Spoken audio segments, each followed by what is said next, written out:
Et puis, ça ne marchait toujours pas.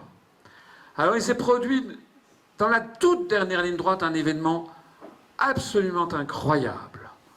Anna Lindh, qui faisait tous les médias, toutes les télés, tous les abribus en faveur du oui, la ministre des Affaires étrangères, l'égérie du oui fut poignardée à mort par un inconnu dans une galerie commerciale de Stockholm le 10 septembre 2003, 4 jours avant le référendum.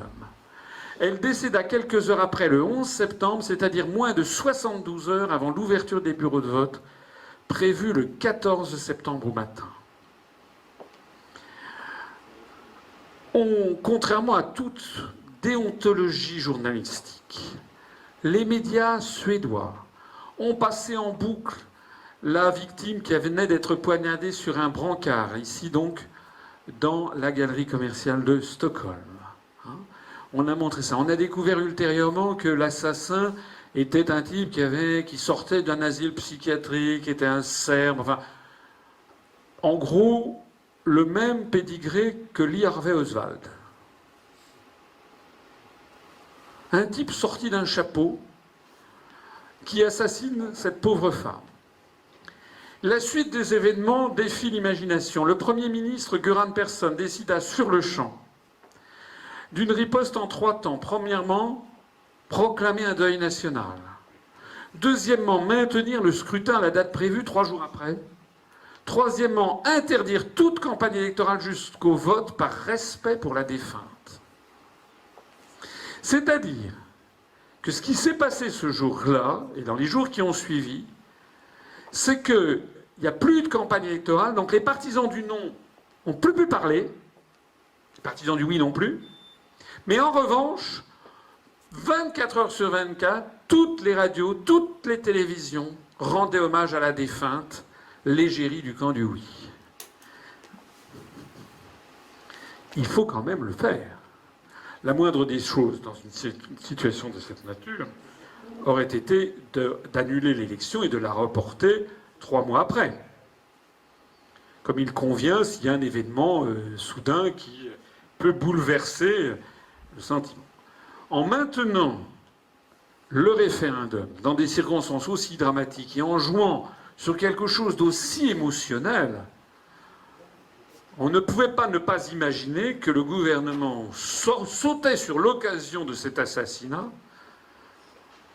pour essayer d'emporter la mise au dernier moment.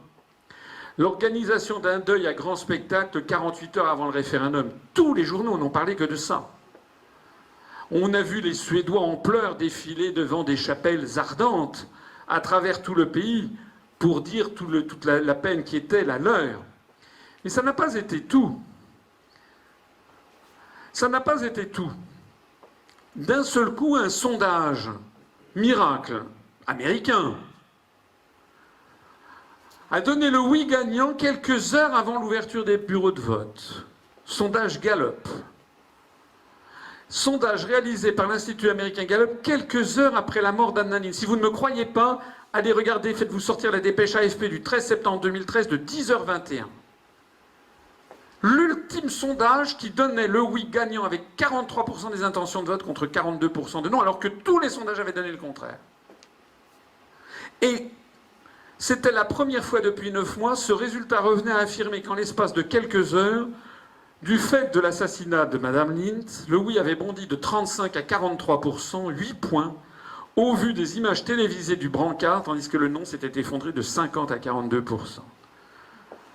Alors, soit l'assassinat est un pur hasard, et c'est de toute façon une exploitation absolument abjecte d'un fait divers dans une campagne électorale. Il s'agissait de définir l'avenir même de la Suède sur le choix de sa monnaie. C'est quand même pas rien. Donc il fallait annuler l'élection, soit évidemment, comme vous l'imaginez, certains l'ont imaginé, il y a pire solution encore, c'est que l'assassinat ait été délibérément commandité pour justement faire, par un réflexe émotionnel, que les Suédois votent pour le oui. D'ailleurs, dans les jours, dans les minutes qui ont suivi, c'était un miracle supplémentaire. Ce sondage, qui témoignait de l'admirable réactivité de ces commanditaires, était aussi le dernier à pouvoir être légalement publié avant le scrutin. Il n'y en a pas eu d'autres.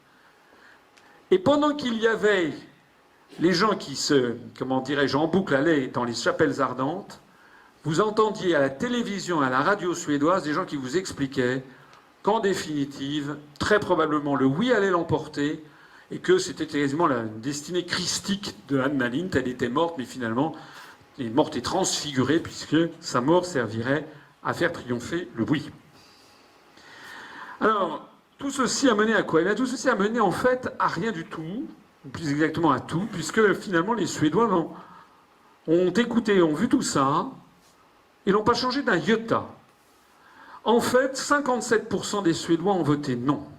Le 14 septembre 2003, les Suédois votèrent non à 56,1%, avec une écrasante participation de 81,2%. Le oui n'a recueilli que 41,8%.